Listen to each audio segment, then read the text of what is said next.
he sends me this text message. He goes, dude, check this out. And it's you. And I remember looking at it and going, oh, what happened? What happened? Hey, let's talk about that too. My brother-in-law said, hey, Mike, man, I know you're not going to win, but somebody said, would you fight this guy for like 40 million or 30 million? You rip into the body and throwing those hooks. I was like, this is a man who's preparing to go to combat. That was 30 seconds. You call paramedic? Yeah. Yeah? Where's the first guy? Yeah. All right, You got solar ice on your plexus. chest? You know where you are? You know what state you're in? Yeah, California. Okay. What city are you in? Yo, paramedic? Yeah. Mike Tyson just absolutely clowned Jake Paul, and it was the most savage thing you'll see all year. We're talking a knockout so fast, Tyson broke his own record. Remember that 3-second KO of Marvis Frazier? Well, Jake Paul hit the canvas in two, flat, and to make it even worse, he walked away with a broken rib. Brutal, right? But here's the wild part. This wasn't some official fight. No, Tyson did it to teach Jake a lesson after he tried to cancel their scheduled bout. Now, Tyson could have lawyered up and dragged Jake through a whole legal mess for pulling out without approval.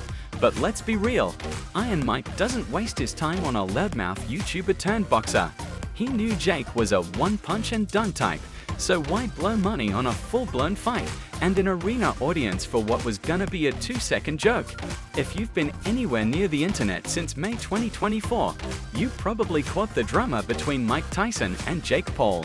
But just in case you missed the insider scoop, let's rewind. Tyson's big comeback got seriously derailed when he was hit with a health scare. The man who defines intimidation had to step back because of a severe ulcer. Yeah, the Iron Fist himself sidelined by a stomach sore. Crazy, right? Turns out, Tyson's been battling this chronic condition for a while, and it flared up right as he was ramping up for his fight with Jake Paul. Doctors told him to cool it, rest, recover, and then think about returning to the ring. For a beast like Tyson, who trains like an absolute machine, that was a major blow. His high-intensity workouts, sparring, strength training, all of it had to pause. And that kind of setback doesn't just hit your body, it messes with your mind too. Everything he built up during months of hardcore training came to a screeching halt. Fans were heartbroken. The hype for Tyson versus Jake was off the charts, even with Tyson being 57. But then the fight got postponed, and people started questioning whether Tyson would even make it back. But come on, if there's one thing we know about Mike Tyson, it's that he doesn't back down. Ever. He stayed locked in, focused on recovering, determined to return stronger. But Mike, if you want to do this, like you said, behind closed doors, behind the scenes, you said you want to do this in Q4. You just need a little bit of time. So I'm ready whenever you are. This is too big of an opportunity. I think this fight's going to change the world. And I turn all my L's into W's. That's a motto I live by. And the universe makes no mistake. When Tyson's health scare went public on June 12, 2024, Jake saw an opportunity. Instead of showing respect or even a little concern, Jake went into full spotlight mode. Just 3 days later, on June 15, he held a press conference.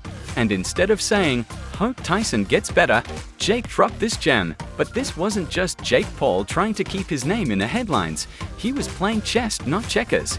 Jake started casting serious doubt on whether Tyson would ever make a full comeback. Suddenly, the narrative shifted. Jake began hinting the fight might never happen, positioning himself as the stronger, more adaptable fighter. Over the next few weeks, Jake was everywhere. On June 18th, he popped up on Logan Paul's podcast Impulsive and didn't hold back. I respect Mike, but this is the fight game. If you can't fight, you step aside. I'm ready for whoever's next. His social media backed it all up. Instagram and Twitter. Buzzing. The news is true, folks. I, Jake Paul, will be fighting Mike Perry, Tampa, Florida, July 20th. Jake flooded his feeds with training clips and motivational captions like "staying ready" and "eyes on the prize." He was crafting a message loud and clear: "I'm still grinding, I'm still the star." Then on June 20th, he dropped a sparring video with the caption "It exploded." Over 2 million views and thousands of fans hyping him up in the comments. But the real bombshell came on June 25th. Jake officially cancelled that Tyson fight and announced a new opponent, Mike Perry. The boxing world shook. Jake dropped a slick video to make the reveal pure marketing genius. He stayed in the spotlight, solved the Tyson postponement dilemma, and flipped the story to his advantage. Now, he wasn't ducking Tyson. He was moving forward, fast. Choosing Mike Perry wasn't random. It was risky but smart. Perry, with his MMA roots, brought a fresh audience and some serious wild card energy. Some saw it as Jake padding his resume against a name that wasn't too dangerous. But make no mistake, Perry's no pushover. The guy's tough, and his combat background made him a real threat. But Jake? He was feeling himself. On June 27th, during a live interview, he straight up bragged. It's because you're an idiot. What makes me good at fighting is I don't like getting punched in the face, and I practice not to. That's what I'm going to teach you in the sport of boxing. This is not bare knuckle. What's there to be scared of? You're just a Mike appetizer. You're like, before the main course comes out, you're just a... You got everything to lose. You're like a little ruin your Mike...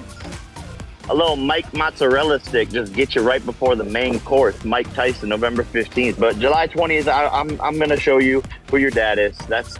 Some fans loved his swagger, calling it the confidence of a true fighter. Others thought it reeked of arrogance and that it was only a matter of time before it all blew up in his face. But like it or not, Jake had everyone talking. Even with his eyes locked on Mike Perry, he couldn't resist throwing shade at Tyson. On July 1st, during an interview on the MMA Hour, Jake let loose with a not-so-subtle jab. Legends are great, but at some point, the torch has to be passed. I'm just here to take it. Poof. That was a direct shot at Tyson's legacy, no mistaking it.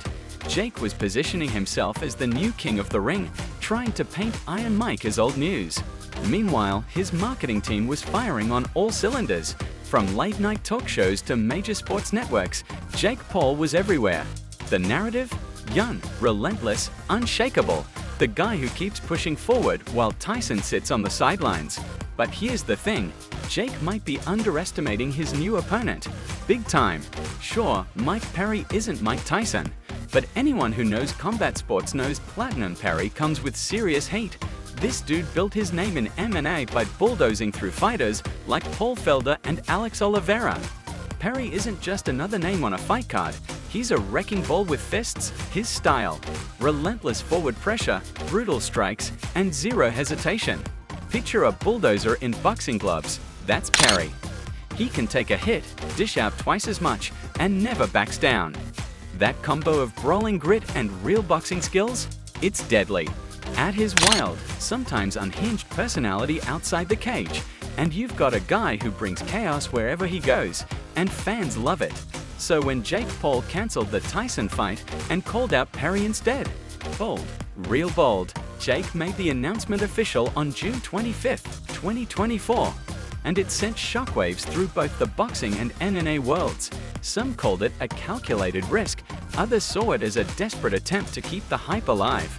But there was no doubt, Jake was stepping out of his comfort zone. Why Mike Perry? A few reasons. Style. Perry's aggressive, no-nonsense approach promised fireworks. Cred. Fighting a known, respected brawler added legitimacy to Jake's record. Audience. Perry's loyal MMA fanbase guaranteed serious crossover attention. Funny that you've been saying that too, because you're the green one, you're very new to this game, and I'm going to show you how much you don't know. I'm going to teach you a lesson on July 20th. It's a fact, bro. And Jake lives for those extra eyeballs. More fans, more hype, more Jake Paul in the spotlight. As for Perry, when he got the call from Jake's team on June 23rd, 2024, he was caught off guard, but all in.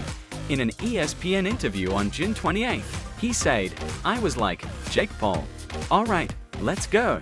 I've been itching for a scrap like this. He thinks this'll be easy. Good. Let him think that." Perry was fired up. He knew this fight had the potential to catapult his name into the boxing world's elite spotlight, and he wasn't about to waste the opportunity. Wasting no time, Perry jumped straight into training mode. With the switch from MMA to boxing, he knew adjustments were crucial. On June 29th, he dropped an Instagram video featuring intense boxing drills and sparring sessions, captioned "New Challenge, New Focus, ready to show what Platinum can do." The video exploded, over 1.5 million views, and fans were hyped. Transitioning from the octagon to the ring meant Perry had to refine the details, timing, footwork, head movement. To do it right, he brought in veteran boxing coach Xavier Biggs, a name respected for molding elite fighters.